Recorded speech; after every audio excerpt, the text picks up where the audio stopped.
steal your sunshine and I'll shit on your parade. Don't get me started on doing Michael Caine.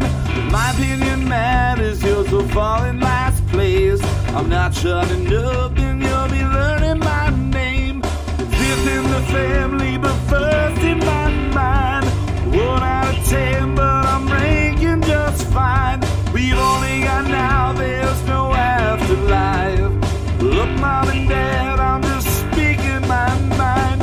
Everything's coming up Kyle tonight. Everything's coming up Kyle tonight. Everyone's coming on Kyle tonight. Wait, what? No, nobody's coming on Kyle tonight. Everything's coming up Kyle tonight. You can't shut this mouth, but you're welcome to try. I only stop talking to drink, smoke, or eat and cry. I never shut up, gonna talk till I die. Gonna talk till I die.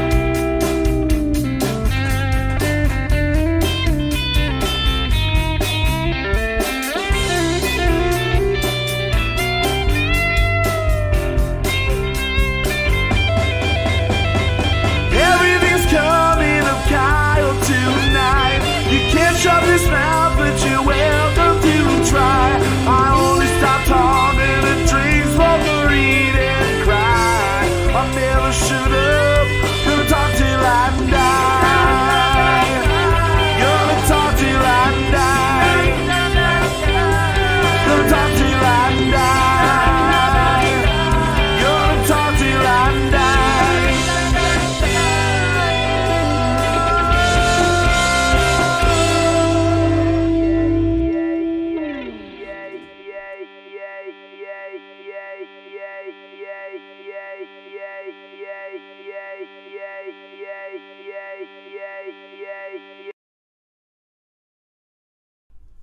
Hey everybody, we are live here with Kyle Mocha Won't Shut Up Season 5, Episode 6. Thank you all for joining us, tuning in here in the present and also in the future. If you're listening on iTunes, Stitcher, Spotify, or wherever you get your podcasts, here on YouTube, whatever you want to do, thank you for tuning in. I just want to give a little plug to ourselves. Go check out last week's little special episode that we did, Brunch Radio. We recapped all of our best of fall, so definitely go and check that out. We just dropped that yesterday on the Monday drop, alongside a really hilarious new episode of Let Me Ask You a Question, which I always recommend going and checking that out. Right. But we have what were they talking about? Oh, I'm gonna leave that in anticipation, mostly because I forget. Oh no, it was buying. Have you ever bought anything on like QVC or like one of those like the ShamWows and all that shit? They were talking about that and. As seen on TV. Yeah, there's a story that they go into about Gregaman's dad buying like an 800 knife set, like an 800-piece knife set, and thinking like he was kitchenette set, and like kitchen knives and throwing knives and fake samurai swords, shears you can ever buy. He says that the pocket knife he has today might still be one of those knives because they just had them for forever. Sure. It's a really hilarious. They lose Eric halfway through. They lose producer EJ5000 and he never returns. But it's a really good episode. All right. And not because they lose Eric. It's not because... Are you saying that the show is better because Eric's wasn't there? No, I am not saying that, asshole. I am saying that this show is better when you're here, though. Oh, and you are Mr. Justin Olimpedo. I am, dude. Thank you as always for being here, putting all this together. Yeah. How was your week? It's been like 3 weeks now since we've done a show. We took a little break. Yeah. We did our one got a little touchy yesterday because like Zach came in last week and he's like, I'm sitting here, and he comes through the door, and the first thing he says is like, "Where's Kyle? Where's Kyle? Why aren't we doing a show?" And I was just like, I don't know, but he might be coming up later." And he's like, "Well, what do you mean?" Yeah, and how are we doing a show if he's not here? We're off this week. Yeah. And he's like, "No, we took 2 weeks off," and I'm like, "No, we did a show 2 weeks ago." Yeah, it's technically a 3-week stretch from one show to the other with 2 Tuesdays off. Right. Which I think will avoid that confusion moving forward, probably. Yeah. But we got a really awesome show for you guys in store tonight. We've got a lot of music. 3 songs that you're going to be hearing this evening. The first is going to be from UK's own Regina Faye. She's extremely just like I love her voice. I've been listening to a lot of her music ever since July when I connected with her on Instagram. So I'm really excited to be that's playing one of my that favorite for you guys. parts about the show is just finding new music, finding people. Yeah, we're gonna be playing her single that came out back in July, actually, called "Song for the Broken Heart." There's a music video that goes along with that. So if you're listening not on YouTube, you might want to come and check that out, or check it out later on your own and subscribe to her over there. Yeah. And then we also have I think it's the final single from Don't Panic for the year. They are wrapping up. I think they've done one every month since January. And now they are wrapping up, and they're going to be releasing in November their full-length album. Okay. They are going to be releasing, they're printing it on vinyl and CD. There are bundles available. Go check out at Don't Panic, Just Rock on Instagram or Facebook, and you can find all of their bundle and everything. You can how vinyl is not cheap. Yeah, he was like, vinyl's not cheap. And I'm like, dude, I have looked for vinyl pressing so many times, but it looks like they got it all figured out. So we're going to be having 2 new songs again. The first one from Regina Faye, a song for the brokenhearted, and then Life of the Funeral, the lyric video for that one from Don't Panic. Oh, yeah. Well, we've got Mr. Zachary finishing up the song Upstairs, and he's going to be down shortly. That's our third song that we're going to be playing tonight. Weird one, especially that we're sticking with Americana. Somehow this is fitting into there. I've got ways to force it to fit in. I mean, does it technically fit in? Yeah, it does, 100%, because we're Americans. It's just anything we do is Americana. Sure. That's literally the cop-out for it at any point if we want to. Okay. So we're going to be doing that. We a really weird sci-fi futuristic story written. You'll hear it. We're going to get to that later. Right. I did want to say while we're waiting for Mr. Zachary, Matthew McConaughey is being rumored to join the MCU finally. They've tried to get him in the past. They tried him to get to play Ego in Guardians of the Galaxy 2, and he turned that down and went to Kurt Russell. But it's looking like he might be joining an already stacked movie, the Spider-Man 3, which is already rumored to have both Andrew Garfield and Tobey Maguire coming back for it. Right. And they're going to be doing like a multiverse, Spider-Verse style live action. This isn't Sam Raimi again, right? No, Sam Raimi is doing the Multiverse of Madness. He's directing that. Right. But now they've also confirmed that Doctor Strange is going to be in this new Spider-Man. So he's got, obviously, the Multiverse of Madness is his standalone movie that Raimi's directing, but now they're pulling him into the new Spider-Man, which is going to also have Sam Raimi's Spider-Man in it. So the crossover is going to be weird, but I mean, there has to be a Doctor Strange movie coming out soon too. That's Multiverse of Madness. Okay.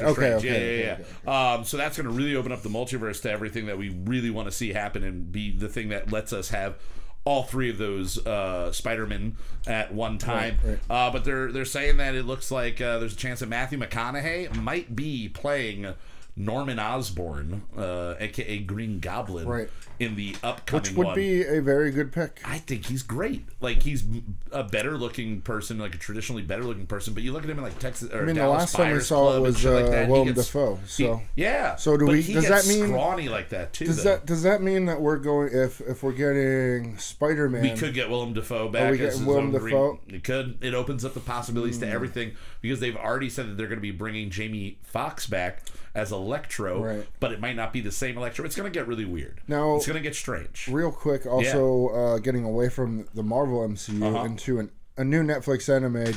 What did you think about the trailer for the new the Blood of Zeus? Did you watch it? I did not ever get around to watching that. No, that was the one you sent me the other day, right? Did you watch it, Zach? Blood of Zeus. Blood of Zeus. I didn't. I thought our group. You sent it to me. I didn't check it out. All right, I'll have to send you that later. It looks fucking wild, though. It looked cool just from the still that I saw. That's about all I got on it. That's about all I got. But what I do got now, what we all have now, is Mr. Zachary Stormin. Ooh, that was like it sounded like you were plotting that one out. It was going real slow, but it was like poignant. You're a real poignant pop this week, I guess, is what I'm saying. But yeah, so Matthew McConaughey might be in the MCU. That's really fucking cool. I think that's awesome. Yeah. Another thing that is really awesome that's going to be coming out soon is Zach and I, we got to do a guest spot this weekend. Unfortunately, Justin was working, wasn't able to make it. But we are doing 2 upcoming episodes, actually, of Not Movies featuring Sean Arajo, who was on our show about a month ago. It is, I gotta say, and I'll let Zach speak on it as well, By the end of it, we did 2 episodes back to back. By the end of the second episode, we are just loopy and weird and all over the place silly. And we picked the title of the movie that we create by going around in a circle and just saying a random word, but we all had to pick the word ahead of time. And right. I don't want to give anything away, but there's cheese involved, and Pittsburgh and America. Pittsburgh Glory Cheese Company from Portland, Oregon. No, Seattle's finest. Oh, Seattle. You said it's Pittsburgh Glory Cheese Company, Seattle's finest cheese. Seattle's finest American Pittsburgh style cheese. It was great. It was a really good time. I had an awesome time. Sean, Summer, and Eric. Had never met Eric before that, and you've, besides interviewing with Sean via Zoom here, have never really met any of them, and it was really just an opening, welcoming time. They're fucking awesome over there. What did you think of the experience, Zach? Those guys are fucking terrible. They're terrible? No, they're terrible? I had so much fun. Yeah, the whole next day I was just thinking of other movies to do on that show, and how we could steal that show. I would love to be on the next one. At the end of it, we literally just start making up more ideas. Like, we come up with a Hannibal Lecter, Silence of the Lambs, like, children's cartoon idea. We get all over the place. It's fucking crazy. But I had a really awesome time. No timeline right now on exactly when that's going to be coming out. Right. But just go subscribe now to Not Movies anywhere that you get. Wherever you're listening to this, find Not Movies and subscribe. And ooh, kitty! This kitten today is getting real like cuddly, and then like I go to pet her, and she lets me pet her for like 8 seconds, and then she just turns and like just right on top of me, and then runs away, and then comes back 30 seconds later. Like, I don't know if that has something to do with that orange cat being around. Oh yeah, that orange cat was like directly outside. Yeah. So yeah, maybe that orange cat outside is pissing Lucy off. Probably. All right, guys. Well, every week we like to get together and we like to drink some beer. We're pacing on some Miller Lite. We've never ranked this. I've been officially. pacing on some Chumcherry. Yeah, you've got some weird stuff at the liquor store. Chumcherry peach. It's like peach schnapps, basically. It kind of tastes like peach schnapps. I took a little sipper of it before. Was it Korean or? Japanese or Korean, one of the two. One of the two. It's definitely nothing other than those two. 100%. No place. It's not Laotian or anything like that. It is either Japanese or Korean. But we're sipping on some Miller Lite, but we've got a really interesting beverage to get to. So let's keep sipping on these Miller Lights and talk about what we are drinking.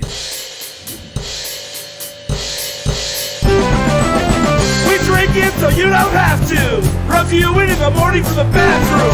Cheap booze and craft brews. Reviewing in the morning from the bathroom. What are we drinking? What are we drinking? Yeah!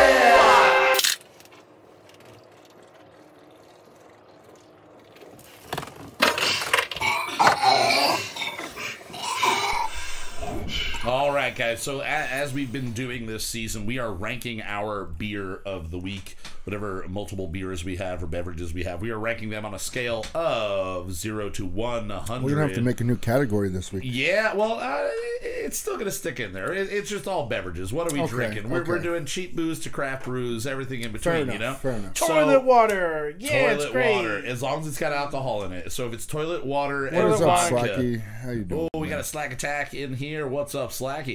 Now we are sipping on Miller Lite. It is. I always refer to it as my retirement beer. You've never seen it before. That's what Miller Lite looks like today, at least. They change it from time to time. This is me and James-O, our longtime friend and guest of the show. We've referred to this as our retirement beer. This is the beer when I don't care anymore and I don't need to try any new beer. This is the beer that I can just walk into a bar and they go, "What are you having?" And I know they're gonna have Miller Lite. So I can go with Miller Lite. Even though in the past it's been proven that we like Bud Light more, I'm saying fuck that. Miller Lite has kind of stuck around for me. Slacky says 88 for Miller Lite. He's got an 88 for Miller Lite, and it is his number one go-to beer. I will say this beer is better in a bottle than it is a can. Yeah, I can All see it. beer is better in a bottle than a can. You ever have Busch in a bottle? No. It's amazing. Wait, they have Busch in bottles? Yeah. I've never, ever seen that, I don't think, in my entire life. Busch in a bottle. I've only ever seen it in pounder cans, and then once in a while you get smaller cans, but usually I just see it in pounders. Right. So on a scale of 0 to 100, we've all had Miller Lite plenty of times. What is your initial thought? What do you think of Miller Lite? I've drunken. Plenty of Miller Lite in my day. It was like my go-to when I didn't know what to drink. Yeah. You know, just like going to the bar. Some people like give me Yingling. It was always Miller Lite for a while. It's easier to drink than lager if you're trying to sip on something. But it's still a little bit heavy. It's almost like a mix. Like it's got that sweetness in there. It's between Budweiser and Yingling as far as like how full it makes me feel. Slaggy's saying that PBR is better in a can. I only have PBR in a bottle once in a blue moon. Like we have it at the bar in a bottle, so I'll have it randomly. Basically, if I'm getting done with work and we accidentally opened up a PBR an hour earlier for somebody, sure, and they didn't want it, and we just like put it back in the ice, it's basically just waiting in the ice for Kyle to drink it. That's what. Just the I'm a garbage can. Was the Miller Lite the Vortex bottles? Yeah, they did the Vortex bottles. Vortex bottles were great. Yeah, then they went with the wide mouth. They had the wide mouth can. They were one of the first beers I remember to have the wide mouth can like this one has. Right. But yeah, then they also do like the aluminum bottles that you can get. So 0 to 100, Justin, where are you putting this? 65. 65. I was kind of thinking around there as well. I was thinking I was going to go with the 65, so I'm just going to go up a little bit, and I'm going to go. I don't think I've used 69 yet. I'm going to give it a 69. Okay. I think it's good time. 69. And Zachary 70. Just right. I think it's a fair assessment. It's a middle of the road, but it's better than just middle of the road. Right. You're not going to not have a good time when drinking it. I don't necessarily like it better than Hams. I'm hoping that my ranking holds up to that, but I don't like it as much as Hams. But again, if you handed it to me and you didn't tell me what it was, I probably wouldn't guess that it's Miller Lite right off the bat. Well, we didn't. I think if we go back and listen, we definitely didn't. But I enjoy it. I do enjoy it. It does have a little bit of sweetness. I'd probably think it was PBR based on how sweet it really is. Now, we've got the Miller Lights that we're drinking, but our special beverage this week is not a beer. It is Black Skimmer Bourbon Whiskey Lemon Tea. It is by Cutwater Spirits. Now, this guy is 7% alcohol, and we bought this at the liquor store itself. Yes. So you can't buy this from a beer distributor. Which, the new liquor store is huge. It got a shitload of wine, and they got some cool people working there. And you can get going for your DUI classes. Yeah, or whatever looks like they classes. have a class in the back. Oh, they're going to be doing like wine tasting classes after COVID all wraps up. Yeah. But here, we're going to give this a shot. We did the it smells like Sprite. Oh, it does. Ooh. It smells like Sprite and iced tea. I can smell the tea. I can smell the bourbon a little bit. Doesn't seem to be too carbonated. A little bit. If you look in, you can see a little bit. It is not carbonated. Not at all. So it is more like a tea. So here we go. The Black Skimmer Bourbon Whiskey Lemon Tea. Give this guy a sipper. That's encouraging. It has an aftertaste of like tang or powdered something. That is all over your tongue. That is an assault. But I feel like if I poured this over ice, I would like it better. If I poured it over ice, it would literally just taste like I think you just got to keep bourbon drinking and tea. Yeah, I'm gonna keep drinking it here. I don't know if it's the bourbon. I don't know if it's the flavor of the bourbon coming out with the lemon or the tea, but it definitely has a powdered. It tastes like iced tea that's been left out for about 4 days, and it was like it was like bad Lipton tea that's been left out in a bottle for like 4 days in your car, and then you add a little bit of bourbon to it and made it cold again. I think we finally found the second really bad thing. I don't know. It's growing on me a little bit because I keep wanting to go back for a taste, but the initial taste is. I like the aftertaste a little bit more than the actual initial taste. Okay, so did you read the back? Blended with 1 part Black Skimmer bourbon and 5 parts house-made lemon tea. Ooh, their house is an old house because their lemon tea is disgusting. I'm ready to rank this and just move the fuck on from this guy. I'm gonna say that I give this a 32, and I'm giving it a 32 because it should just be like a 15, but it's gonna get you more drunk because you're just gonna wind up having to slam it down. Given the fact that it's bourbon, yeah. I'm gonna go a little bit higher because it is alcohol. I mean, I don't know if I would actually. I don't know if I would actually enjoy drinking multiple of these, but if if we were somewhere and this is all that there was there, you would definitely get. They had vodka clubs that were like grapefruit and lime flavored. Actually, I'm taking that back. Based on the fact that this is only 7% by volume. It's only 7% alcohol. You're not getting 25. 25? There you go. There you go. That seems more appropriate. Zachary, are we going to break the Unicornucopia record? Is this going to beat Unicornucopia? The bottom end of this taste, it tastes like an ashtray. Yeah. Yep, there's like a dry, powdery ashtray. So it's a Lipton tea bottle that you accidentally ashed 1 time or 2 times into, then you left it in the sun for 3 or 4 days. You spilled some bourbon when you got back from then you took it out, you put it in your fridge, and you mixed it with bourbon a week later. Yeah. That's what that tastes I like. love bourbon. I love bourbon just the way it is. I was thinking this was going to be close to Zach's. One of Zach's go-to drinks is bourbon and water with lemon. No, bourbon and water with lemon is refreshing. Yeah.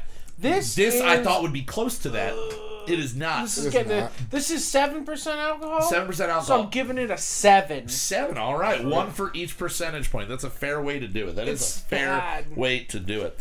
All right. Well, as we were saying earlier, we do have a bunch of featured music that we're going to be listening to. The first, and honestly, I love the guys that Don't Panic, but I'm really excited to show you guys this song from Regina Faye. Again, she's from the UK. The song you're going to be hearing tonight is called Song for the Broken Heart. And you can find her at Regina Faye Music on Instagram. You can find her on YouTube, Facebook, everything like that. My initial thought when I heard her, I remember writing this down, she immediately reminds me of like Fiona Apple was produced by Enya. That is the feeling I get. It is super relaxing. Her voice is really beautiful, just like a nice clear voice. And I don't know if it's just me having an infatuation with anything from the UK, but this is if I start doing yoga, this is what I'm doing yoga to. Okay. This is legit, and I might ask her for like a 4-hour version of this song just so I can do some slow, hot yoga to this single. Her new EP is called This Is What Poets Write About, and that is out now and available. This single, again, Song for the Broken Heart, came out back in July. So without any further delay, here is Regina Faye from the UK. Hey, hey, hey! All right, just play.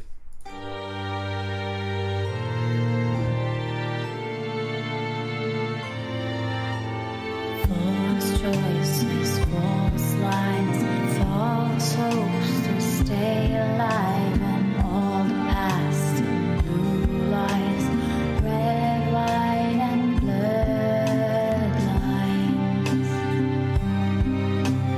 If I had a chance to turn back time, run with our voices, mend our hearts, tie them with string and heart-shaped lights, never leave you out my side.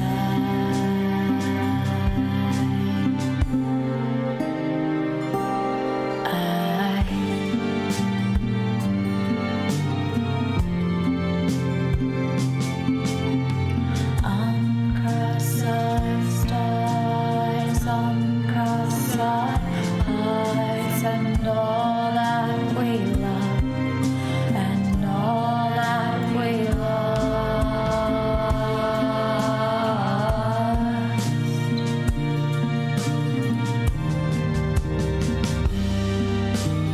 So goes the song for the broken heart.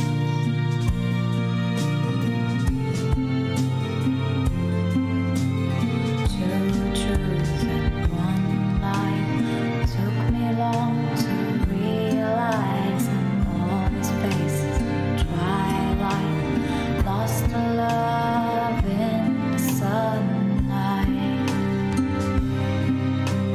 But I had a choice, 7 months' time slipped away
all that we love, and all that we lost.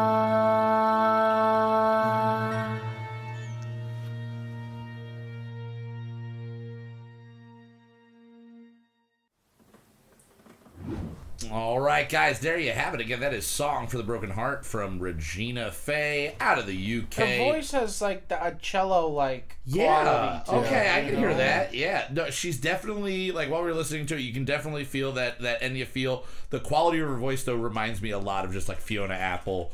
And have you heard the new Fiona Apple stuff? No. Oh, I did not know she has a new album. She has actually, yeah, you would love it. She has this, the hook of one song goes, I won't shut up. Oh, nice. I like things that don't shut up. I like things that don't shut up. You can kick me under the table all you want. I won't shut up. They play it nonstop on the radio. I'm sick of it at this point, but it's good. On NPR they play it. Yeah. That's the only radio. I don't have this beard because I'm not a hipster. Yeah, that's true. That's true. Again, you can check out Regina's music over at Regina Faye Music. You can find her on Instagram, everywhere that it's possible to stream something. And the new EP, yeah, dude, this stuff's really good. I'm sorry, Regina, it's not you. It's the booze. It's the whiskey lemon tea. It is the whiskey lemon. But again, her new EP, This Is What Poets Write About, which I just really like that title. It's just I don't know, I like wordy things, and that is right there. Okay, now we're gonna keep the music train rolling. And we have, as I said earlier, the final single of the year from Don't Panic, our local friends and punk rockers, alt rockers, whatever they're going to call themselves. They kind of try to blend everything like that together. We've played every single one of their singles that they've released on our show, and now this one is called Life of the Funeral. Are they now the most played on the show? They might have this year alone jumped up into it. Or they're very seasons. Close. Yeah, they're very close because I think that's like 8 or 9 songs that we've done from them. Yeah. But this is the final single of the year. They released this on the 16th of October, just a couple of days ago, and all of the music is available wherever you find music, all platforms. It's put out there. You can find them on Facebook and Instagram at Don't Panic Just Rock. So let's just jump right into it. Here is the lyric video for Life of the Funeral. And yeah, go check out Don't Panic. Enjoy.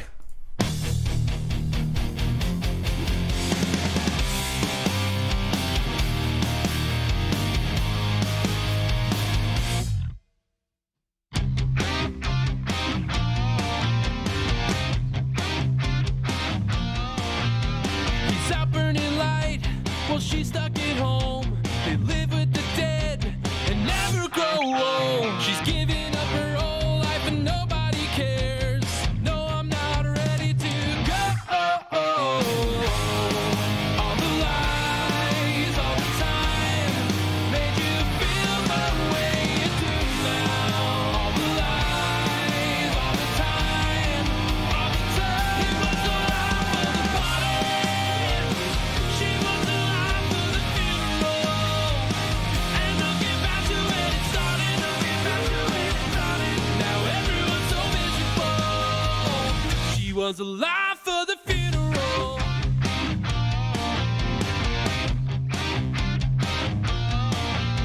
Believe it or not, the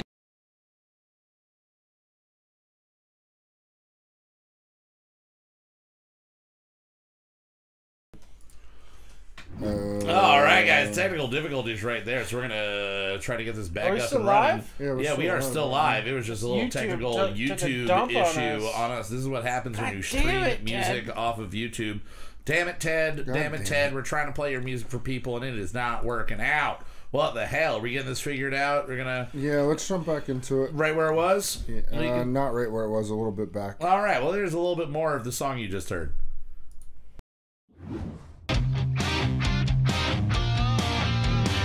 believe it or not, the job takes a toll. You may play the part, but I play the role. A bunch of empty bottles on the edge of her stairs. Please, I'm so ready to go. All the work, all the life made me feel the way I do now. All the work, all the life, all my life. She was alive for the party. She was alive for the funeral. And don't get back to when it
was alive for the funeral.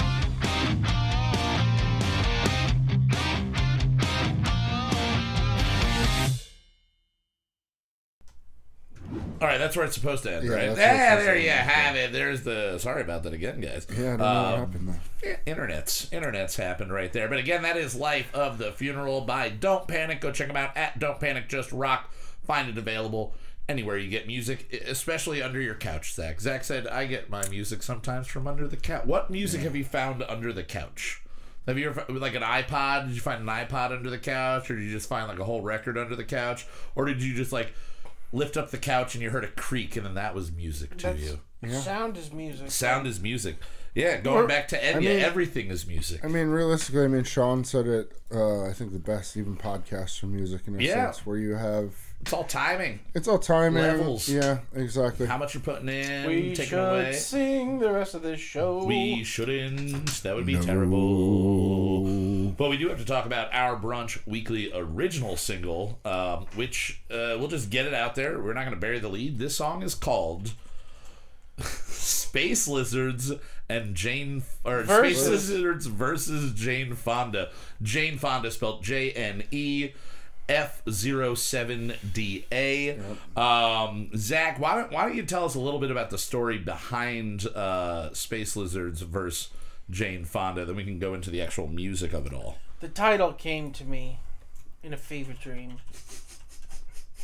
And okay. Yeah. And then I was thinking of how do we make a song just based on this insane title? Like literally, Space Lizards versus Jane Fonda just came to you, and you went, we got to make this a thing. Popped into my head. But Space also, Lizards versus Jane Fonda. Yeah. I was just like, yep, that's the title of the next song. Also, keeping in mind that we are continuing with our Americana. Yeah, this is going to be a part of the Americana Super Soul album. So the story, more or less, is it takes place in the future, about like 240 years into the future from now. And Earth has overcome all of the trials and tribulations, I guess you could say. We've reversed global warming. We are no longer, having people starve and everything like that. But part of the way they've done this is that they have created, the future folk there have created 12 colonies that orbit the Earth. And that's where all of the workers live. And all of the elite, the rich, the powerful live on a lush, green, full of resources Earth. Yes. Now, while these people are in these, space colonies, they are each, set up for different things. We haven't really gotten fully into the details there, but you got your space miners. You've got people doing the manual labor in space to help sustain the planet itself. And all of a sudden, out of nowhere, space lizards show up. Yes. And they all they have weapons, and they are attacking. They're going for Earth. They're going for our resources. They want Earth, yeah. They want it. Right. And Earth has become so peaceful that we have no need for weapons anymore. On the planet. The planet, we don't have any need. So this onslaught happens. And we can let the song play, and you can hear the story through that, and we can kind of recap afterwards. But there's a big battle, and then, something's got to help save the day. And that something might just be named Jane Fonda. It might not be Jane Fonda, but it's something named Jane Fonda. We can say that much. Yes. Right. Now, for the music, what were you pulling from here? What Americana stuff were you listening to that you pulled from here? This might be just. There's an acoustic guitar, so we're an Americana. My excuse, I said earlier, is we're Americans and we made it, so it's Americana. Right, folklore and science fiction are a huge part of the American culture, so I think that ties in there. Jane Fonda is a huge part of American culture, to me at least. Barbarella, one of the greatest movies ever. Yep. She's a big part there, and I think the whole story is it's a more global than American story, but it is still written and performed by Americans, so I think we are still in there. And then vocally, I decided to pull a lot from bands along the lines, more or less, Me Without You, like the Pumpernickel Bread, that era of Me Without You. And while we were recording, you pointed out that I sounded kind of more like the Mountain Goats, and then I realized, well, that's probably where he got his voice from. I will be honest with you. Yeah. I've never listened to Me Without You. You Ever? mention it really all the time. Oh, weird. And I'm almost like, oh yeah, it's a band. I have no idea what they sound like or what they do. Oh, we got to get you in on that. First 2 albums, I think, are the ones that everybody really, really I think loves. When you say that, what I picture in my head is more like Matt and Kim. See, I don't really know Matt and Kim. Like I don't think so. I also threw out... Is it synth pop? No. Oh, no, not synth pop. When you say that, where you're like, oh, I'm going to sing this like Me Without You, I'm like, wasn't that like a synth pop band? No, not really. So I'm stupid because I don't know what they are. I also threw out the name, and you will notice by the Trail of Dead in I certain like parts, that band. that they kind of have a similar feel at certain points, but not really. I wouldn't. They would play a show together, and it wouldn't be weird. But they don't really sound a lot like each other. So, Justin, as far as the drumming on this one a little bit more straightforward for you because it's kind of just like very rocking for most of it. Was there anything super challenging on this one? I don't think so. I mean, we had to go back and redo some parts because it just didn't fit. Yeah. After redo, like there's some I get the guitar parts and mostly yeah. synths, and then the original stuff that was on there I played too, and then Zach was like, oh, I need to go back and redo some of these guitars, and when we did that, some of those parts just didn't work, or coming out of a fill didn't work, or just the overall feel didn't work. But I mean, for the most part, it was pretty standard for me. Fuck yeah. Just going in and just building a song, trying to keep it simple, but adding my own flair to it as well. Yeah. Yeah, with the vocals pulling from that like Me Without You, Mountain Goat style, it's very talk singy, and there's a lot of words to get out in this one. I did a lot of paraphrasing of my own words like while I was singing it, and a couple of these verses are all just one take, where you're just like, okay, you got the first one, now just jump into the next one and go. And we got I think the second verse is literally just one take. One of the other verses, maybe both of them, are pretty much straight through. So it's very it's poetic in that way that it just kind of goes with like the beat, and it is kind of, it's a little off. Sometimes it's a little behind, sometimes it's a little ahead, but in that way of just kind of, again, talk singing over it. What do you play all on this, Zach? You said acoustic. We play some electric guitar. There's electric guitar. Organ, okay, synth saxophone, some arpeggiators. So you added a lot after we came downstairs. I don't know if I added a lot. I tried to accent things and throw little. This one was difficult, man. Once we had like the structure, I'm like, well, this is completely fucking fucked up. Yeah, and it's a silly song. This is another silly one, and this is the longest silly song that I think we've done. This is just over 7 minutes or so. 7 minutes 21 seconds. Yeah, 7 minutes 21 seconds. So that's a big song. We're taking a big swing on something really, really fucking silly here that came out of a fever dream of Zach's. I mean, from the parts I've heard, like, because usually I came down before you started doing vocals to set up down here. But like listening to the actual song, there's a lot of cool little elements and parts. Yeah. Throughout. Like, if you just took, like, out of one section, maybe just the guitar riff and the drums, you'd be like, oh, this is a normal song. But then once all the other layers are on, you're like, this is not a normal song. This is weird. Would you compare it to any specific band, anything like that, or is it just too all over the place to really kind of narrow it down to a genre even? Yeah, I don't know. Yeah, this is weird. So we're just going to say this is new Americana. Fuck you if you don't agree with us. And here it is. This is Space Lizards vs. Jane Fonda off of Americana Super Soul. We'll see you guys in just over 7 minutes. We're going to be playing some silly games. All right. Really one game. Okay. Enjoy it. Cool.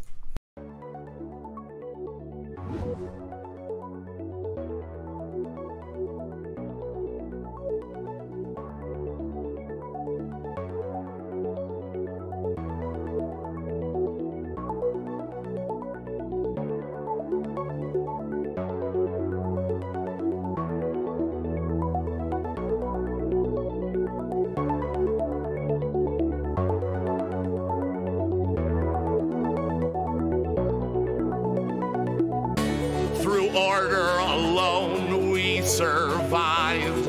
Mother the earth brought back to life.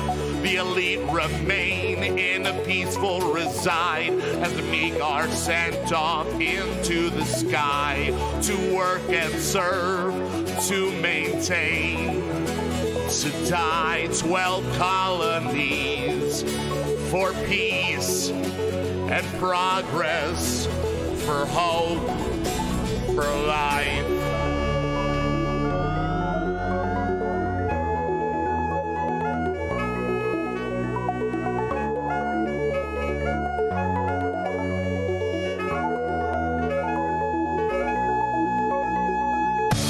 Defenseless yet free, determined to be a useful cog in the all-sustaining machine. Each life of value, the mighty and weak, unprepared for attack from hostility. Space lizards, they came, armed to the teeth, a warring race bent on ending humanity, with no weapons or guard. All looked bleak.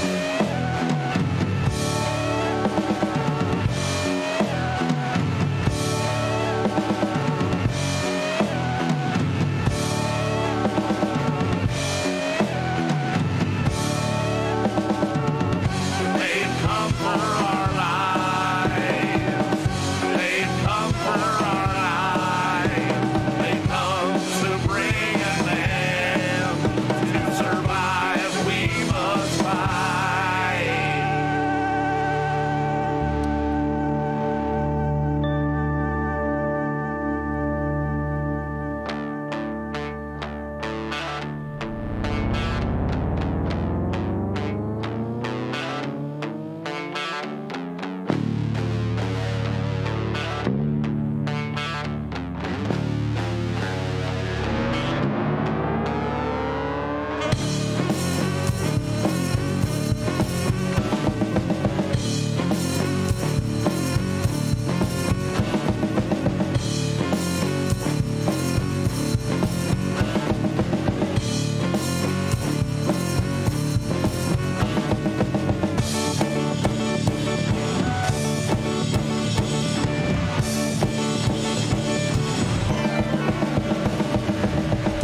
Their power was present, clear and precise.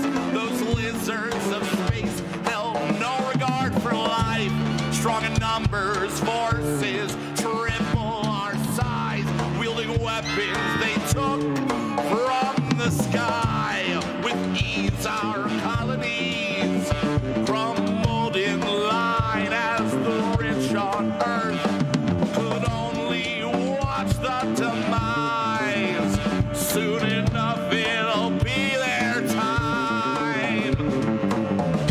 They're taking our lives. They're taking our lives. They got us near in the end. To survive, we must fight.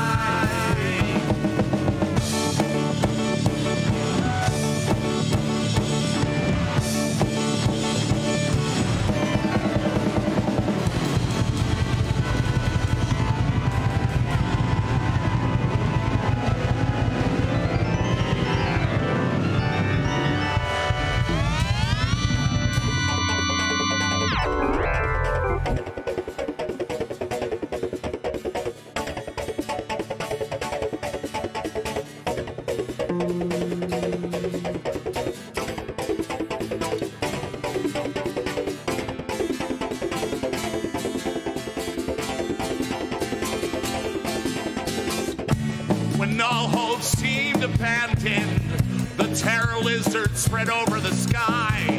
From Colony 12 an answer did rise. In the shape of a woman, a robot devised. Jane Fonda, they called her, protector of life. Built to defend with no compromise. Rid us of these lizards, away they now fly. Away they now fly. Away they now fly. Away they now fly. Away they now fly. Away they now fly.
lizards retreated back to the deepest, darkest reaches of space from whence they came. Forever we sit and wait for their return.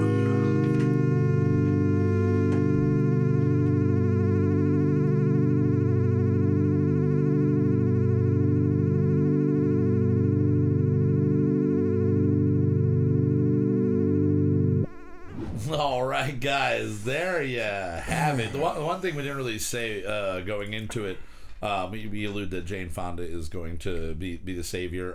You were pulling from a specific franchise on Gundam. Gundam. Now, I'm not an anime person. I don't know Gundam really much at all. Classic, man. But you were describing it to me.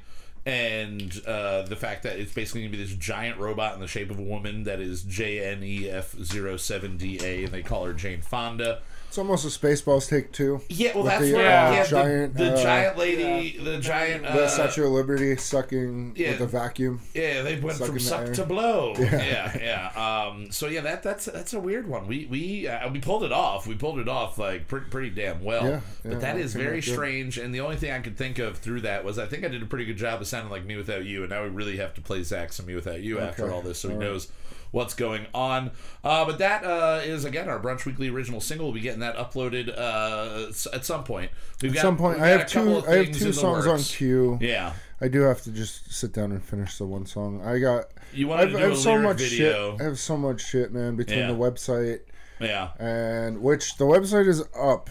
It's up? Is it live? It's live. Oh. There's nothing really posted. We're going to be getting on to that. We will be posting a bunch of stuff. stuff. It's going to be houseboat.live. Yes. You'll be able to go there. So if you want to go just check that out, what the base look of the website is. You will see notices throughout the next couple of weeks. It will be getting updated for pretty much every Tuesday. Yeah. Until we get it to the point that we're happy with. We're going to be posting our Brunch Weekly Original Singles there. There's going to be some articles that we're going to be writing as well. All the discography will be listed. Everything will be up there. Everything will be on the website. We'll eventually get merch listed. Yep. Through companies that we've been looking at. Yeah, it's gonna be a full functioning website. It's gonna be awesome, and we're gonna be any projects that we decide to do past that we don't want to just do on YouTube will be posted there.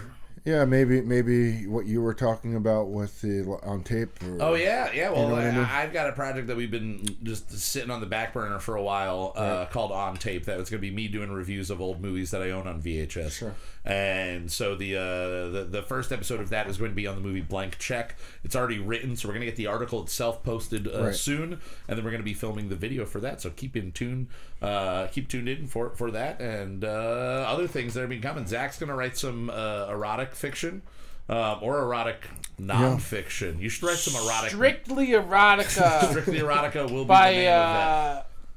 What was the guy's name? Oh, My pen name is going to be Chuck Hardbody. Chuck Hardbody. Chuck Hardbody. It's going to be Thanks, good. Jeff. All right. Actually, it's HTTPS because it is a secure site. But, but thank you. But if you go to houseboat.live, it will still work. Right there. It's going to come up saying not secure, but we do have a secure site. All right. We're secure. We are. In a lot of things, including our masculinities. Yes. Yeah. But are we secure in knowing whether or not one of us is lying and one of us is telling a truth? Right. Because that is the game tonight. You might have seen this kind of done on a couple different shows. Jimmy Fallon does a version called Two Truths and a Lie. My favorite version is the BBC, or not the BBC, I think it's Channel 4 puts it out, that is just called Would I Lie to You? Right. So basically what we're doing is I've asked all of you to come up with a couple of truths and a couple of lies about yourself. Right. We're going to go around one at a time. We will read our truth or a lie. We're not going to... Nobody's picking for us. You're just picking from the list that you've made up for yourself, and then the other two get to interrogate that person and figure out if we think you're lying or telling the truth. Okay. And there's no time limit on it. We're just going to go until you guys have decided, whoever the people deciding are, whether it's truth or a lie. Now, if you are listening live, play along in the chat. We'd love to see what you guys think about our past, because it's going to be a very telling. It's gonna be very telling this game. Okay. All right. So if you guys want, I can start off by reading one of my truths or lies. Can I start first? Yeah. Cool. Do it definitely. So Justin, you're gonna read one. All right. And then Zach and I, we're gonna tear you down, brother. Okay. So my first one is: I once killed 30 salamanders at once. You once killed 30 salamanders At one time. At one time. With what? Yeah, what did you kill it with? The air. The air, you killed them with air. Yes. Like, did you being out of their habitat? Okay, so you took them out of their habitat, and what? Okay, what kind of habitat? What were they in when you found the 30 salamanders? It was a dome. It was a dome, like a weird aquarium. A weird aquarium of sorts, almost looking like a cake server. Weird, like you know, like with the cover, like the lid. Sort of like that, but it was one solid unit. Now, how old were you when this happened? I was about 5 or 6. Oh, okay, so you were. Now, I just don't understand how salamanders die not in. Yeah. So what actually the air killed them? Like exposing them to air? Yes. Was it too cold? Was it just not cured air? Like what made them cured air? Well, what the fuck is cured air? I don't know. Well, Purified I mean, air? It wasn't cured air or anything like that. But that's not a real I thing. I will say that the thing sat on my TV inside my room. So the unit was on my old box TV. Okay, sure. Yeah, an old box TV. The unit was on there. Now these were pet salamanders. So sure, they were wild salamanders that you caught yourself. That I had collected. You had collected this yourself. Okay. Now, do you have recollection of doing this, or do your parents remind you? No. I fully remember this. It was a giant mess, dude. My room was covered in water. Oh Jesus. So just water everywhere. Mm-hmm. Salamanders everywhere. Did they get everywhere? Yep, basically. And oh geez, I don't know, Zach. This is a weird one. This is definitely a weird one. I don't know. What other questions can we ask about it? I don't know much about salamanders. Me neither. But I still don't understand why they died. Yeah, were they in the container? Was it winter time? No, it was summertime, and they dried up. They dried up. Yes. Oh, so you had them in a habitat that kept them at a comfortable temperature, kept them. Well, they wet. needed to be in water. Yeah. They have to be in water. Not all the time, but most. They have to have water to go in and out of. But they can survive strictly in water. So did you spill the water out of it so they had no water to get to? So I was probably dancing to a record. Oh, okay. And it came tumbling Any down. recollection of the record? It was probably, I had when I was a child remember the Disney record players? Yeah. I had one of those. So it was probably that setup. So you're dancing around to fucking, Goofy or some Mickey Mouse shit. All right. Okay. There's a lot of details, and this is a very weird thing for you to think up. So I'm gonna say that I think that you are telling the truth. I think this is a true statement. Okay. I think you're telling the truth, but you're lying about the amount of salamanders you killed. Ooh. Okay. Yeah, there could be little variations on that. I think you only killed like 5 or 6. All right. Because I don't think that you're that good at catching salamanders. All right. He's calling you on your salamander catching abilities. I'm just gonna say I think you're telling the truth here. Okay. What we got? I'm telling the truth. You're telling the truth. I had it was literally about the size of like a cake serving or holding plate, like just a clear glass thing. But this thing was plastic, and it was sitting on an old tube TV. Okay. Dial and all. That my Nintendo was hooked up, and I was dancing around, and I think the TV was on like a shitty cheap stand. Okay. And I probably didn't notice that there was a slope on the TV. And you're jumping around dancing as a 5-year-old, but you were still 6'3". Yes, exactly. Like 275 pounds as a 5-year-old. I didn't have a big room. Yeah. You know what I mean? So next thing I know, the thing comes tumbling out, and I have 30 salamanders all in my room. Fuck. All right. Well, there you go. That's a truth. So we were both right, but you were a little bit less right there, Zach. Right. Now, Zach, do you have one that you'd like to go with, or do you want me to go first? You go. All right. Go ahead. Well, I was a kid, maybe 8 or 9. I was riding my bike, and I purposely stuck a broken off broom handle in my spokes while riding, and tumbled end over end like an idiot. All right. Where you were riding and you just grabbed the stick, or you had a broom handle? No, I had a broken off broom handle. You were just riding. That was in the garage that I found. Okay. And when we were kids, all we did was ride bikes around. Yeah, oh yeah. Sure. And then I'm riding the bike around with this broom handle, and just boom, stuck it right in the spokes of the front wheel. Were you on the road or like a driveway? No, I was on my driveway. You were on your driveway. Is it was it gravel or was it? Oh yeah, it was gravel. So gravel driveway. So you went flying Were you like flying when you did this, and you just thought it was a good idea? Like, what was the thought process what of was the speed you were going? I mean, I was like 7 years old so not crazy fast. You know what I mean? But you're also light as a 7-year-old, so you can go flying fairly fast easy. enough that it threw me right over the handlebars. And you managed to get it straight through. While you were riding, you managed to stick it straight through. You got it one clean shot right through the spokes. Was anybody watching you when you did this? My brother and the 2 neighbor kids. Because we all just rode our bikes together. And now, what happened to the wheel? Did spikes go flying? Or spokes go flying off? It just stopped it. It stuttered it. You went flying. How far off of it do you think you flew? I mean, probably not that far. Probably like 2 or 3 feet, you know what I mean? But enough to throw me off the bike. Any damage to your body that you just remember? Cuts and bruises. Scrapes and bruises. All right, now the regular. Did you admit to your parents what was done, or did somebody tell your parents exactly what was done, or did you hide this? No, I think I just told my parents that I fell off my bike. Have you ever told them the truth about it? No.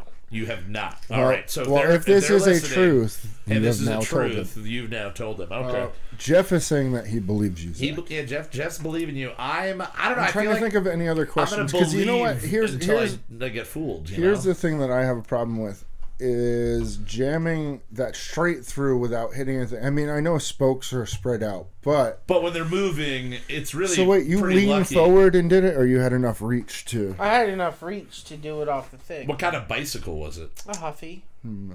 Just a Huffy street Weirdly bike? enough, it was a red Huffy. You know how they used to have those padded on the thing? Yeah. Weirdly enough, when you took the padding off, underneath where it said Huffy on the padding, it said Chips Ahoy. I swear, it was a Chips Ahoy bicycle. Yes, your dad probably but that was had a Huffy padding thing on it, but it said Chips Ahoy underneath. Okay, well, I believe that you definitely had a bike. You had a Huffy that said Chips Ahoy underneath. I think that part of it is definitely true. What color was it? Was the padding red too? Because you said it was a red bike, right? Yeah, the padding. Yeah, it was, like a blue black. No, it was a red Huffy. It was a black foam with like red and black vinyl over that, but the Chips Ahoy logo was blue. Okay, I'm going to say that you had the bike, but you didn't. I'm going to say you had the bike and fell off the bike plenty of times while riding, but you didn't actually stick the broomstick to the spokes. That your brother threw or somehow managed. Yeah. Maybe something else happened where it wasn't that, or it's not a broomstick handle. It's just something else. But again, like I said, I think I'm going to go with truths until I'm fooled. I'm gonna say that this is a truth. I think this is true. I think maybe there's some little detail that you switched up to make it not 100%. But I'm going to stick with true for right now. Yeah, I'm saying not true. Not true. Okay, Zachary. Wasn't my bike, and I wasn't riding it, but I did throw the stick through whose bike was it? My neighbor's. Your neighbor's. And their bike said Chips Ahoy underneath it? Jesus. But I did put the broomstick into his wheel as he drove by me, and he crashed really hard. Did anybody ever find out about that? I mean, everyone saw it. Everyone saw it. Everyone saw. Did you get in trouble for it at all? No. They're just kids being kids. All right. Well, then let me. Okay, which one do I want to go with here? All right, I'll go with this. My first cigarette, the first cigarette I ever smoked, was a Pall Mall that I found on the floor of my car. Pall Mall that I found. Out of which car? I was driving a 1999 Plymouth Breeze. And a friend or somebody you bought the car and years later you found the Pall Mall? No, it was my dad's car. I bought it off him. He didn't smoke, so it was somebody that I had in my car had a pack of Pall Malls, and it was just one loose one that fell on the ground. Oh, Pall Mall is such a weird cigarette. So that's like yeah, who was smoking Pall Malls? I worked in restaurants and I gave people rides home. I was not 16. Thank you for thinking I had my license at 16. Did not. I was 18, 19. Okay. I was 19. And nobody else in your family at this point smoked cigarettes? Nobody smoked, no. Nobody smoked. And you're saying the first time you smoked a cigarette was 18 years old? I was 18 or 19 years old when I first smoked a cigarette. And you never used a cigarette to take a break while working in the industry? I had just started. I was working at Friendly's, and I had just started buying cigarettes that my friends smoked, and I would just leave them in my apron. and go out, and I would light one so I could get a cigarette break. And then I would just hand it to them, and they would inhale it, and then in case the boss was I believe part of this. I think that you've talked about buying cigarettes so that you could give to friends. I believe that is a true statement. Well, it is, yeah. I don't believe that it was a Pall Mall. Okay. But then again, a Pall Mall is such a random pick of a fucking cigarette. That would be like me going, oh yeah, my first cigarette I smoked was Chesterfield King. Yeah, that'd be weird. You know what I mean? Like, I get you. I mean, I have smoked Pall Malls in my life since. Sure, then. I have too. They're not very good. They're not great, especially because they were the first ones that did the quick to burn out thing. Yeah.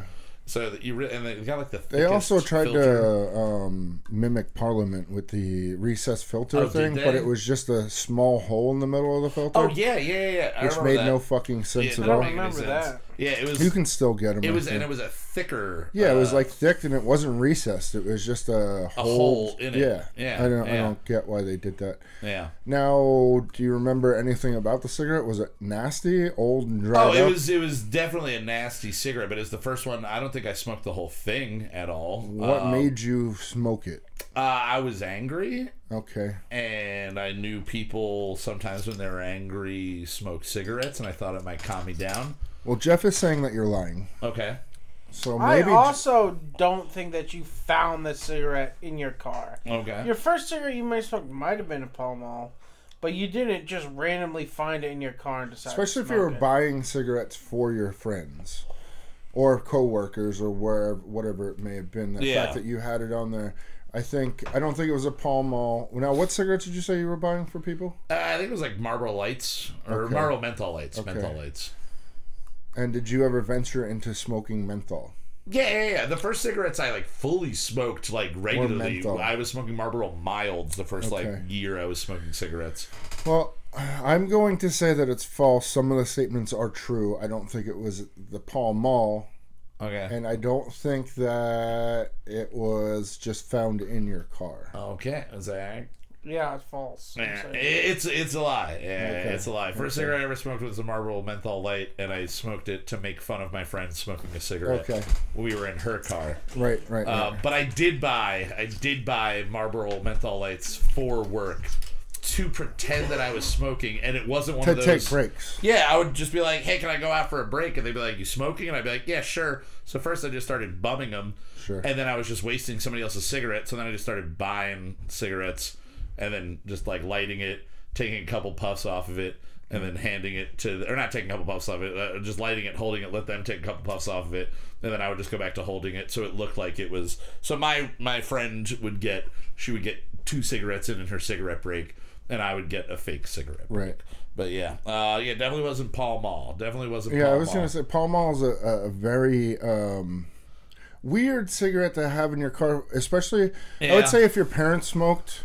You might get a Pall Mall from them. You might get a Pall Mall because that's. I was gonna try to play it off as I had a coworker who was an old dishwasher, and I gave a ride to, and it probably fell off of him. I think if you would have said Parliament or Camel, Parliament for sure was a little bit more around at that point. Sure, yeah. Everybody was fucking smoking them. Yeah, it's true. All right, Justin, you're up next. Well, all right, so I'm gonna keep on with the cigarette thing. Mm-hmm. My first cigarette was with my friend Greg. Yeah. He came over to my house. Okay.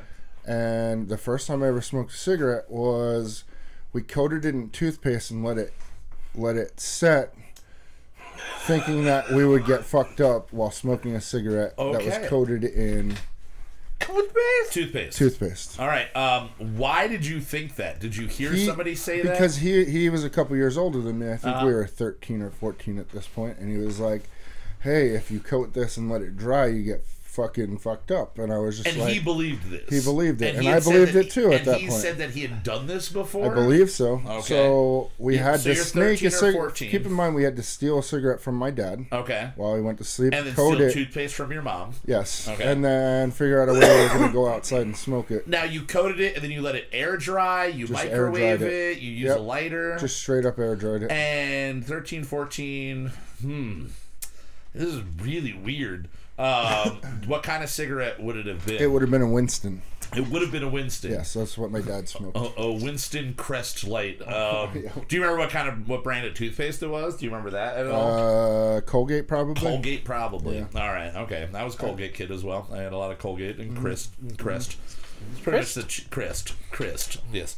I used Christ toothpaste actually. I used Cyst. It makes your teeth as white as Jesus. That's what I like. That's... Yeah, like Willem Dafoe white. Okay.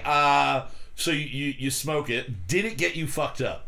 No. No. And it was terrible. Did it burn? For sure, it burned. It burned. Crackled the whole time when you were trying to fucking smoke it. It didn't. I'm sure there's chemicals that you don't want to get into your fucking lungs from. I've toothpaste. never heard of this. Yeah. I mean, keep in mind I was toothpaste. 13 and he was 15. Okay. So yeah, I mean, so you were. Yeah, dude. You were dumb. You were Really dumb. At 13, pre-internet, I was. dude. I knew what drugs were already at 13. I feel like. You have a much different life than a lot of people, though. So I don't know. I think I feel like this is true. I feel like this is so stupid it has to be true. Because and this is Greg that Yes, the horror Paco fanatic. Designs, yeah. All right. Which we still have to get on the show. Yeah, we definitely do. I want to say talk this about is true this. because it's so fucking stupid. Yeah. That like if you made this up, I'm hoping it's based on like a Reddit article or something like that you found. All right. Yeah, going both true here. Yeah. Okay, while the act of me doing it is true, it was not my first cigarette. It was not. So way into you smoking cigarettes. Yes. How long had you been smoking cigarettes? Probably a few weeks at that point. A few weeks of smoking Because cigarettes. all right, so I lived on a cul-de-sac by myself basically, and then friends of my parents moved in, and they were up sometimes. They still worked in Jersey, and they would travel, like move their family back and forth. And their one daughter convinced me to start stealing my dad's cigarettes. So we would go out, ride bikes, and smoke cigarettes. And then when he came up, he's like, "Oh, you smoke cigarettes?" And I'm like, "Yeah." He's like, "You ever smoke it with Colgate crusted onto it?" And I'm like, "No." He's like, "Get you real fucked up." And we both did this act. We went outside and smoked the Colgate. This makes you believe that he has done this more than once. Yeah, I mean, when somebody comes up to you very convincingly, like, "You're gonna get fucked up if you Yo, do bro, this." you ever smoke Colgate? All right. Well, when we get Greg on the show, we're gonna have to ask him about it. So Yeah. not a full truth, but part. Yeah, that is. I'm glad you didn't make that up. 100% at least. Okay, so we're wrong. We're wrong on that one. Zach, you're up. The first time I used a swear word, I said "fuck," and I was 3. Ooh. 3. So this was. So you don't remember this? So No. you don't remember using the word, but you have your this parents. is a story that it was told to me. Do you based Can on you the repeat story? the story? Yeah. Where were you? What was the situation? I had a play school hammer set, and my mom just saw me in the living room just hammering the play school nails, going "fuck, fuck, fuck." She's like, "What are you saying?" I'm like, "That's what Dad says when he uses the hammer." And I guess the story was my dad hit his finger with hammer, and I saw him hit his shouted, finger with the "Fuck." hammer, and he said, "Fuck, fuck, fuck, fuck." And so I was 3, just going "fuck, fuck, fuck, fuck, Fuck. All right. This is the first time you ever swore. Yeah. You're 3 years old. Now, out of curiosity, kind of totally not related, but related to you speaking, do you know what your first words were? No. Like, your mom never told you what your first words were? I've never been told my first words. I think it was I think either someone mom told or me it was- dad. well, yeah. Besides that, I think someone told me my first word was cookie, and I'm like, I don't believe that, but I kind of do. Because it's kind of right on Right on character for me. Yeah. All right, so.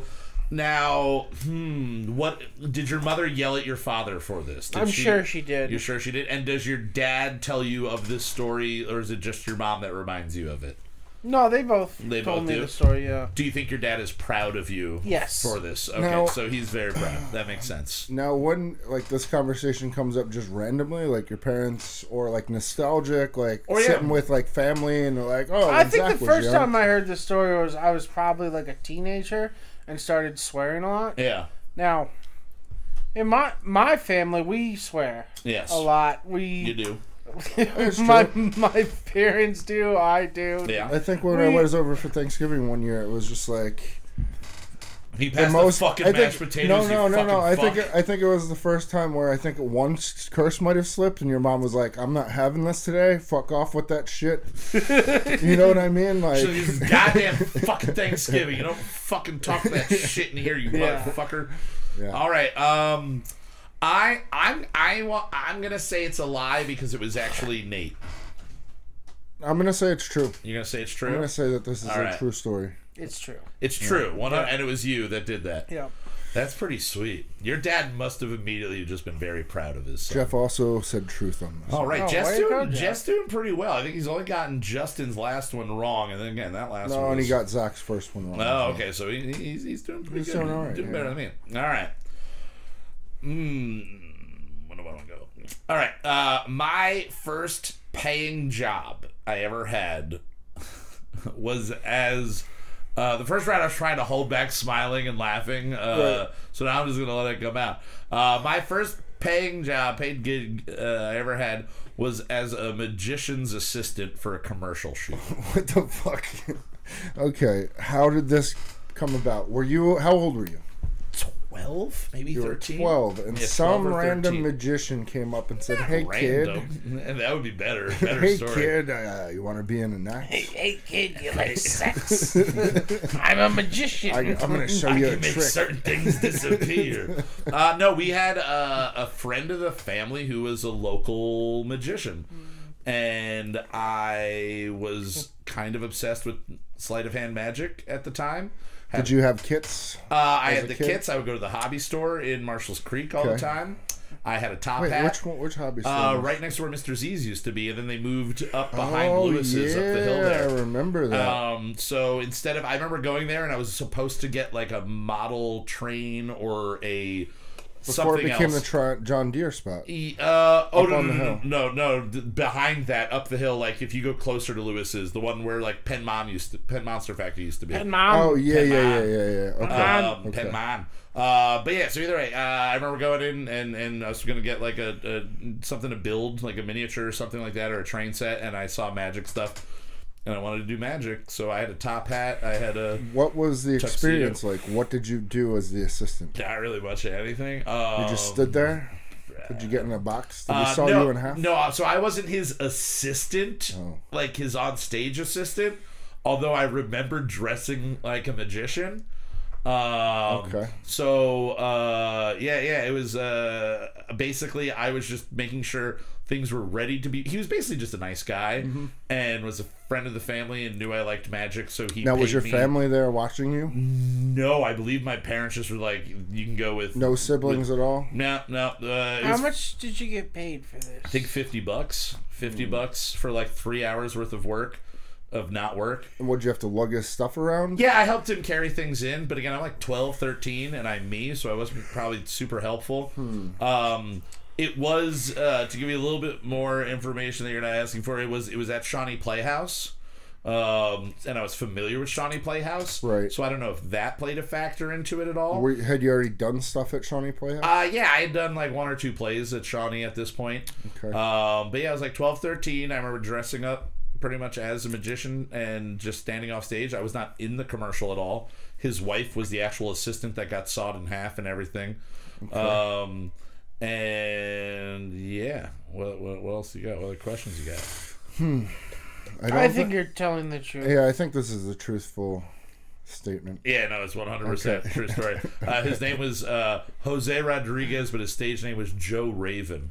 Joe Raven, which I always appreciate that he kept his initials the same, because it's a very like superhero thing to do, and then like hide your identity with the same initials. But yeah, I helped him carry things. I think I might have helped like move lights around at some point, but other than that, I pretty much just stood there waiting for him to need me to do something. He never needed me to do anything. Sad ending to the story. But then a happy ending after that. Doing a performance about a year or 2 later, Joe blew off most of his hand. Lord! At a kid's party when like a little poofy thing went wrong and it blew up his hand.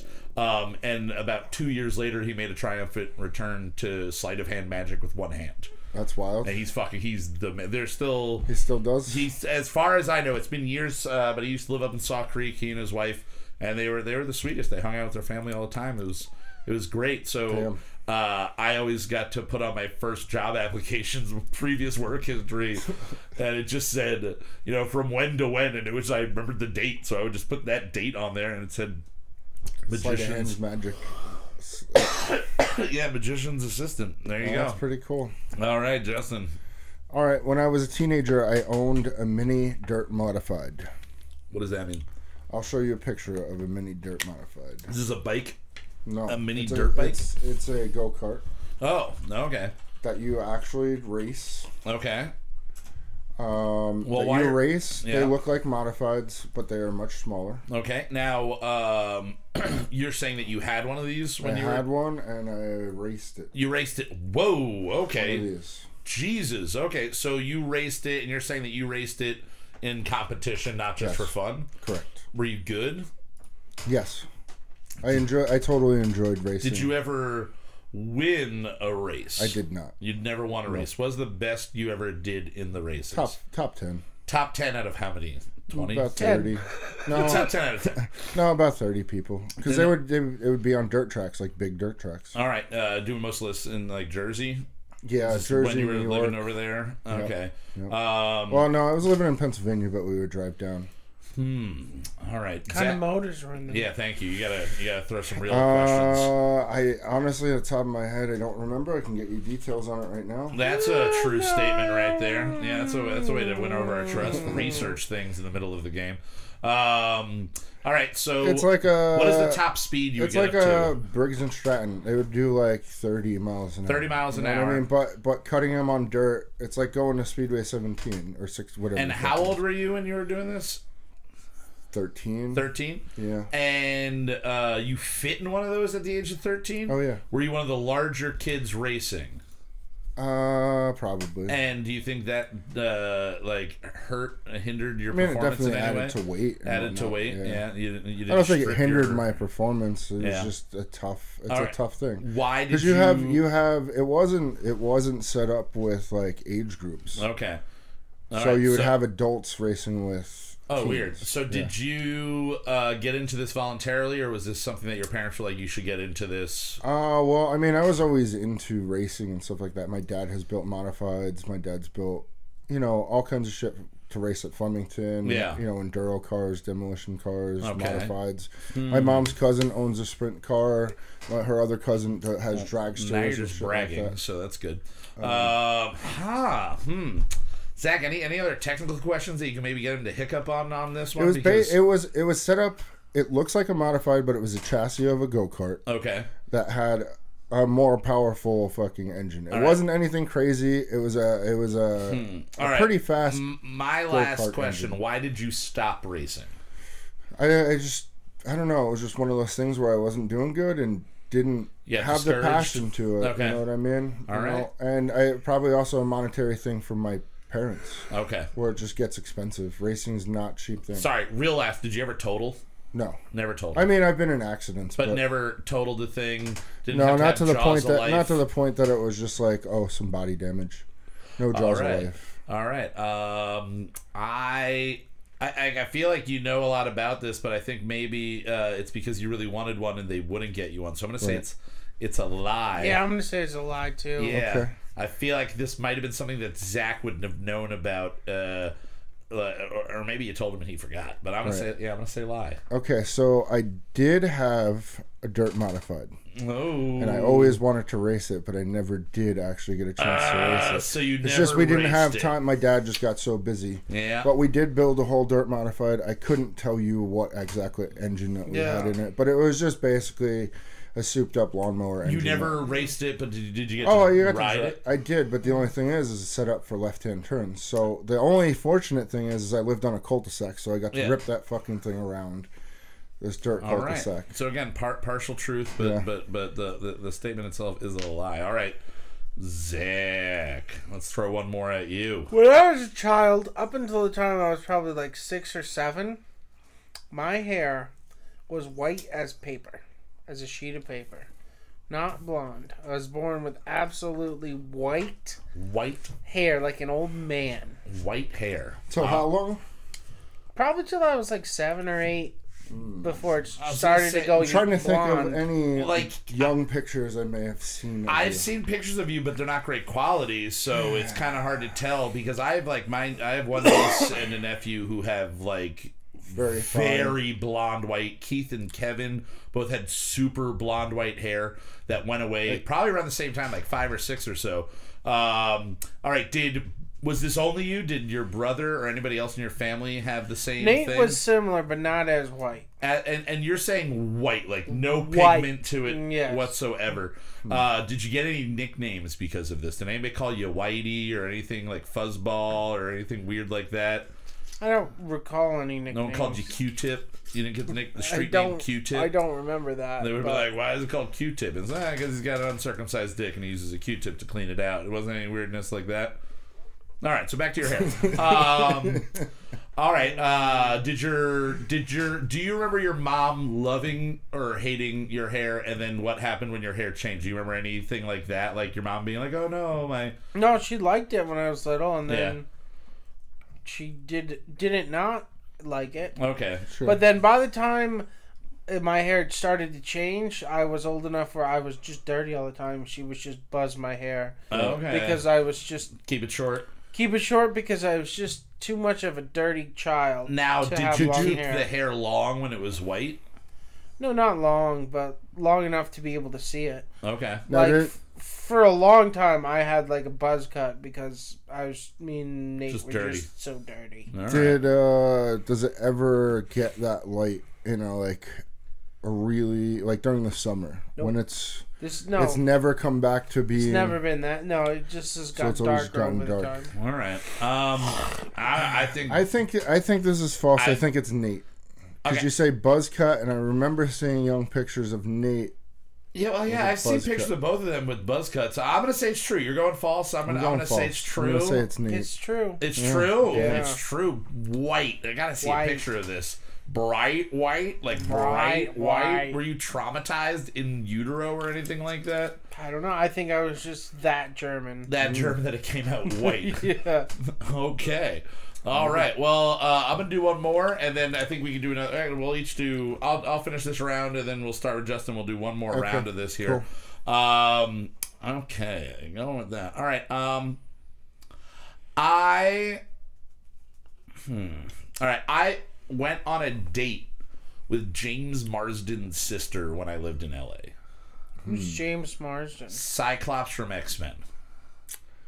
Okay. Old Cyclops or Old young Cyclops, Sonic the Hedgehog, the guy that's in that Right, movie. right. Okay. James Marsden. His sister. His sister. How did you meet his sister? MySpace. What year was this? 2004? Okay. Yeah. And how did you meet on MySpace? Were you a fan or you just... I was trying you to creep? find people that lived in my area, and there was a setting that you could put, like, find people within certain miles of you, and I put, like, 5 or 10 miles, and I guess I lived in the valley, so she must have lived in the valley. Right. And we connected that way. And Was it a romantic date or just like, hey, we're getting together and... I think I probably thought it was more romantic than it was. We'd probably talked online for like a week. And where did you go for this date? A taco stand? Okay. A taco stand What next- kind of tacos did you eat? Knowing me, I don't remember specifically, but it was probably just the Was it Korean fusion? Oh, no. It was just straight Mexican tacos. Okay.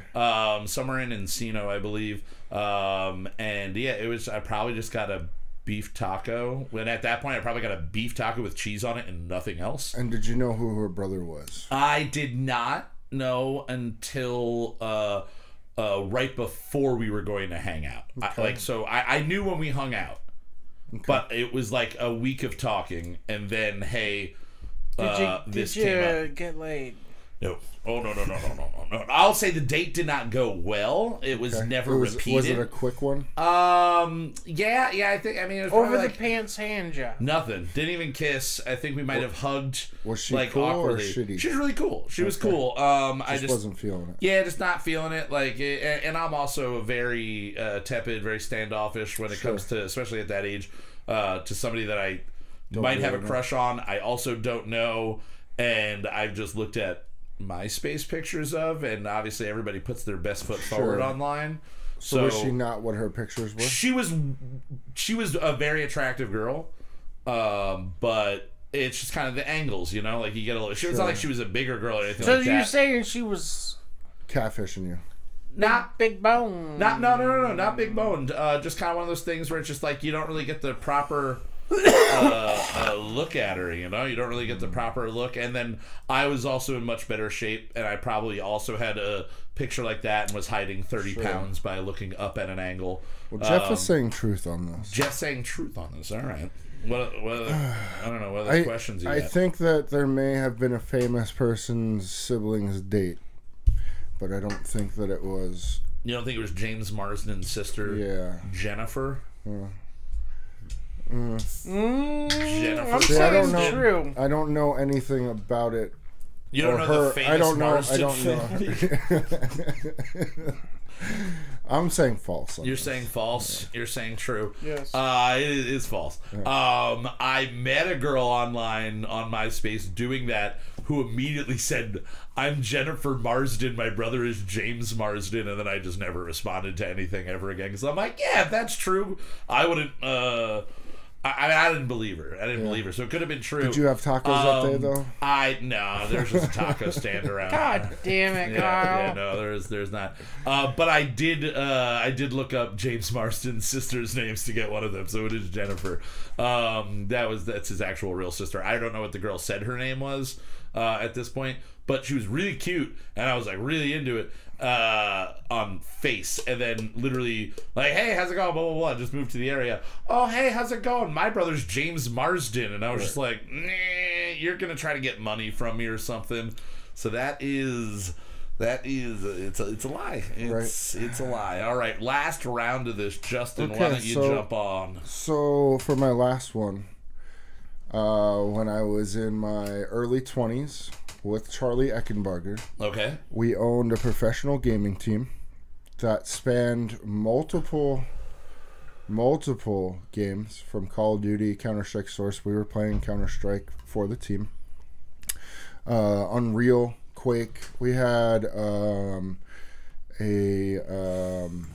Warcraft 3 player. We had a bunch of people playing for us that we would pay to send out and do tournaments and get our name out there, and we had to fire a team for using wrong tags. The company that, well, it was called Game Slaves, but the Call of Duty team would use tags that were of people hanging, so we had to end up firing them. But we did own a professional gaming team. You said when did you own this? Early 20s. Early 20s. So what's that, 35 years ago? 35 years ago. So you guys were playing Pong? So you're... No, we were playing Counter-Strike Source. So it was like 15 years ago or so. Money for ourselves. So you guys actually made money? Yes. Were you LLC? Did you have like a legal Did not have company? a legal thing, but we were doing it anyway. How? So all the money was coming from us. We were sending people out to certain tournaments throughout the country. Yeah. How are you making money? Yeah, when they won, from you got money? Tournaments, from sponsors, from other things. Who was your biggest sponsor? Probably EVGA back in the day. What is EVGA? They're a company that makes computer products, video cards, motherboards. In my head, I went Eddie Bonacor, graphic artist. That's where I went EVGA. That's Eddie Bonacor? EV Tattoos, Eddie Bonacor. Local tattoo artist. EV. Yeah, it was V. Oh, yeah. So totally doesn't work out. All right, so you said you had to fire a team because were they using like racially insensitive people hanging? Yeah, it was basically drawn out that the icons looked black. Okay, you know what I mean? Like, so you were like the way we made on the verge of getting canceled in 2005. Basically. No, we probably just would have been suspended for a Call of Duty team, so we fired him anyway. But I mean, when we made the name, it wasn't anything racial. It's just slaves to playing video games. Gotcha. Like we enjoyed doing. Now, it. when you fired them, were they people you actually knew in real life? No, it was a team that we picked up that were doing. How really did you well. pick them up? All right, so there's back then, before esports and how they are now, there was different leagues and stuff like that. So you had Cal. And they had different things. So it was if you were a brand new team, you would start in Cal O, which is open, then get bumped up to moderate, then up to invite, and then pro or invite was pro. There was another step in there, and they had just gone from moderate to the next step right before pro. So we had picked them up. All right.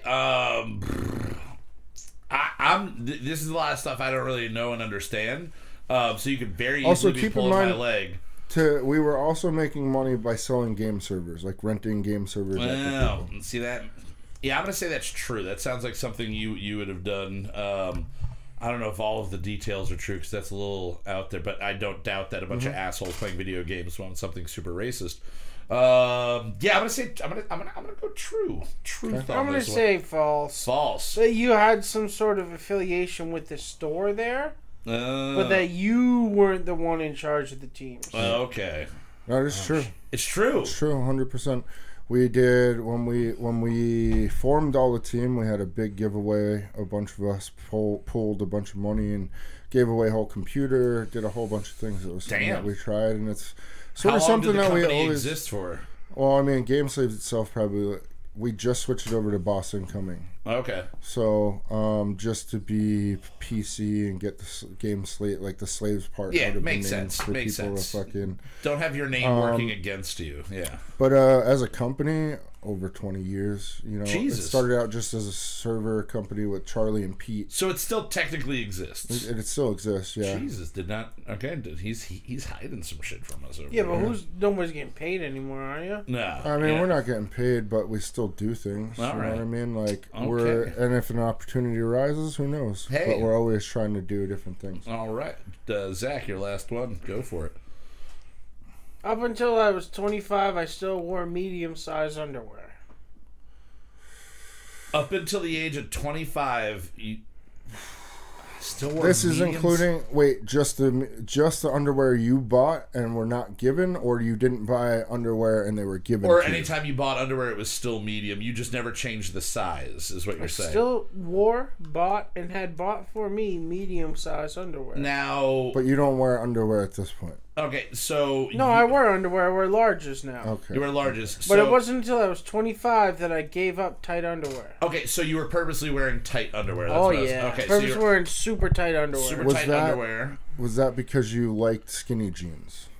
Or was that because it just fit your small penis better? Both. All right, cool.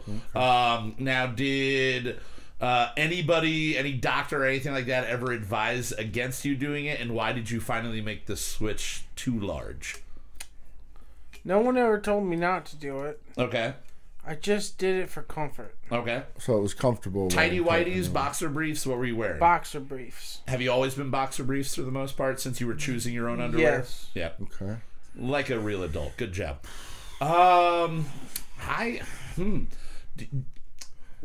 Jeff says truth. You felt sexy. Yeah, I can understand you doing that. I don't know if you did it till that age though, because Yeah. that would mean you were doing that until 5 years ago. Yeah. So while living here, Justin, you never went through his underwear drawer to never see went what through his size it underwear was to drawer, make but- sure you could buy him the right size underwear when you bought him an underwear present? No, You but don't I buy do each other remember underwear stories presents, all right. of you getting underwear and not liking it. Like your mom had gotten you underwear and you just didn't like whatever the fuck that was. Like Yeah. the non. Oh yeah, the well, she blends. did buy me a pair of that. Like The Beanie Duluth, or whatever. the I think that Duluth, was- okay. the very expensive Duluth underwear, and I hated But it. I think Yeah. that was within the last 2 years Okay. or something. Like that. At 25, that seems. When did you? How old were you when you moved in here? 23, 22. 22, 23. So for 3 years living here. I'm gonna say that this is false. You did it while you were in LA, and when you came back, that was the shifting point. I'm gonna stick with true. I think it's true. I think you wore it up until then, and just one day, you decided for comfort, or maybe somebody you were, that was seeing you in your underwear went, "Hey, you might want to go a little bigger." So I'm gonna say it's true. It's true. It's Shit, true. okay. Ooh, now how hard was it hurting by the end of it? Was there like one day where you were just like uncomfortable? I can't do it anymore? It was so tight on my thighs and Yeah. the waistband, and and just everything, like. dude. Did you have the marks when you took off your underwear where Yeah. it looked like you were still wearing underwear? Oh, Jesus. All right. Well, to wrap this up, I'm gonna Jeff was right. I did it because I thought it looked sexy. I bet. It probably felt sexy. I felt sexy. But not anymore. Since I haven't felt sexy since I was 25. All right. For my last one, I'm going to ask you what kind of direction we want to go in this. Do we want to go with how embarrassing of a level do we want to go? Most embarrassing. All right, okay. Then let me decide which is the most embarrassing. True. All right. I won $8,000 at Mount Airy one night and lost it all in the same night.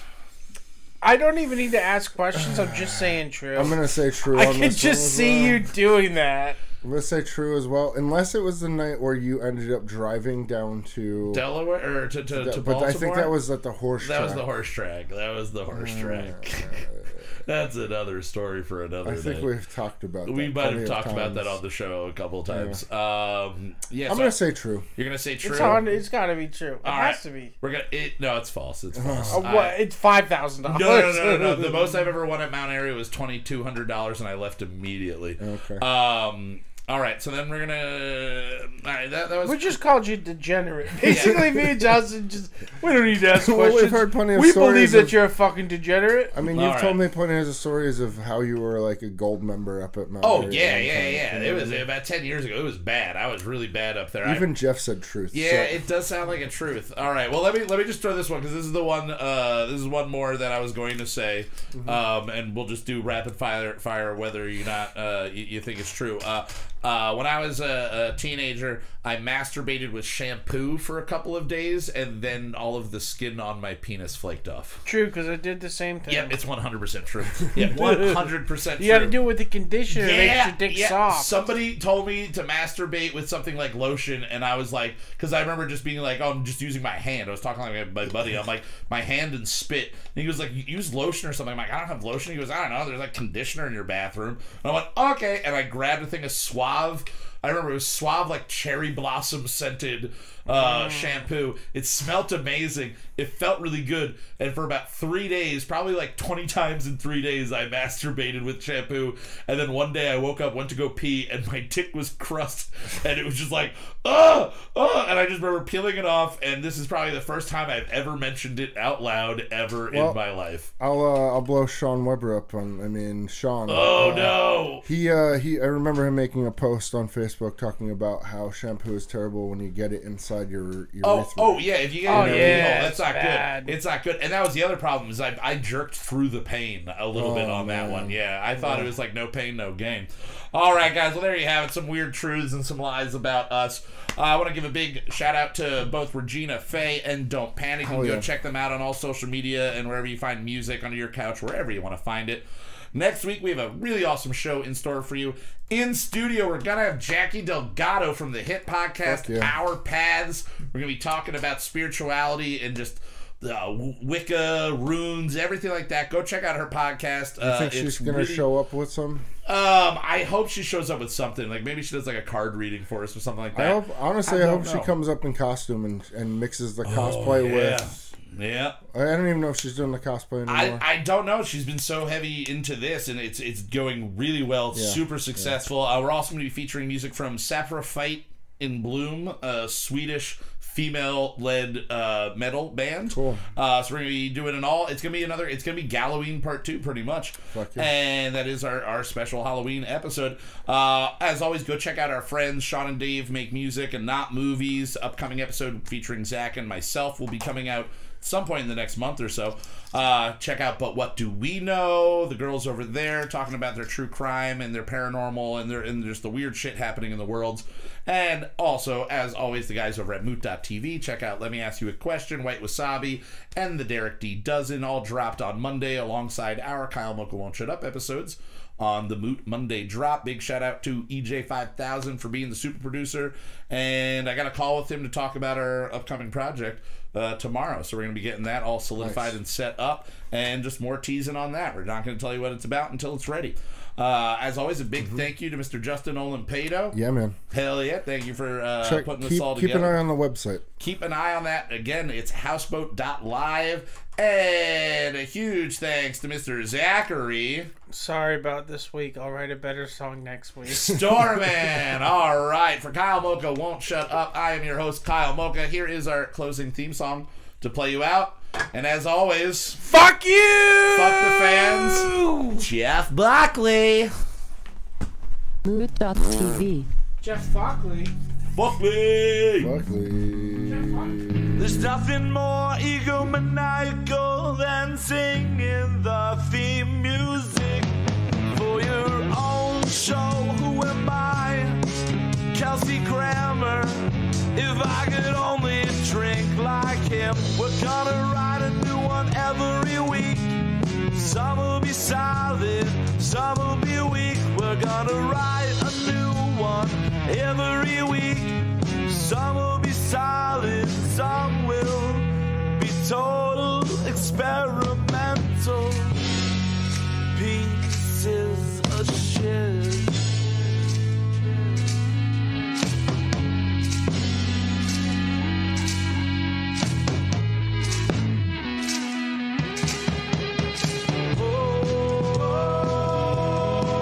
We're not over yet. Now we are.